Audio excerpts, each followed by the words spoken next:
This evening I'll be at Lincoln Castle seeing the Stranglers and Buzzcocks.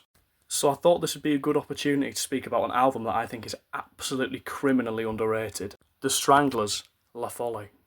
For me, the Stranglers are a band that do not get talked about enough in relation to the late 70s, early 80s punk period. And then obviously going further into the career with more post-punky sound and getting more experimental. But this is a band that you need to check out. First few albums are all amazing. However, I think La Folie is absolutely the pinnacle, and it's one of the best albums of its era.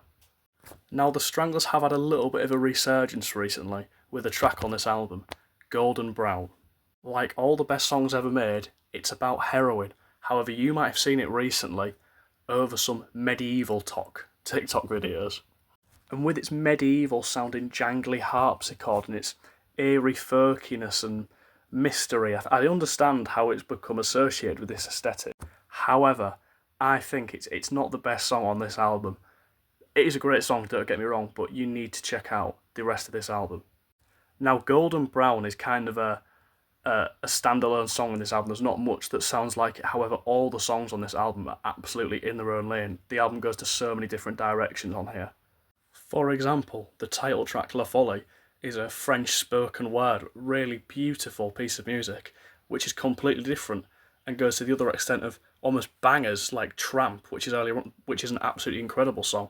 It's almost very mysterious at times in different ways to Golden Brown. Everybody Loves You When You're Dead has a real slight sense of uneasiness that kind of reminds me of Syd Barrett Floyd.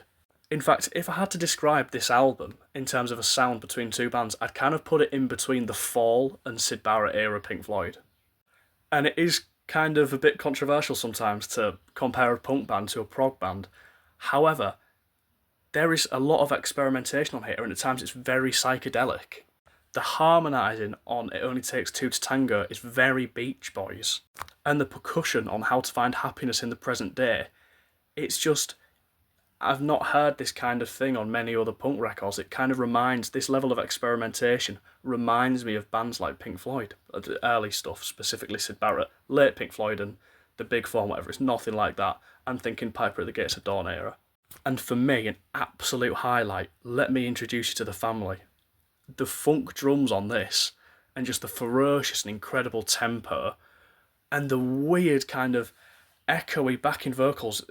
Honestly, just give this album a listen and give me your thoughts. I think it's incredible. Let me know what you think.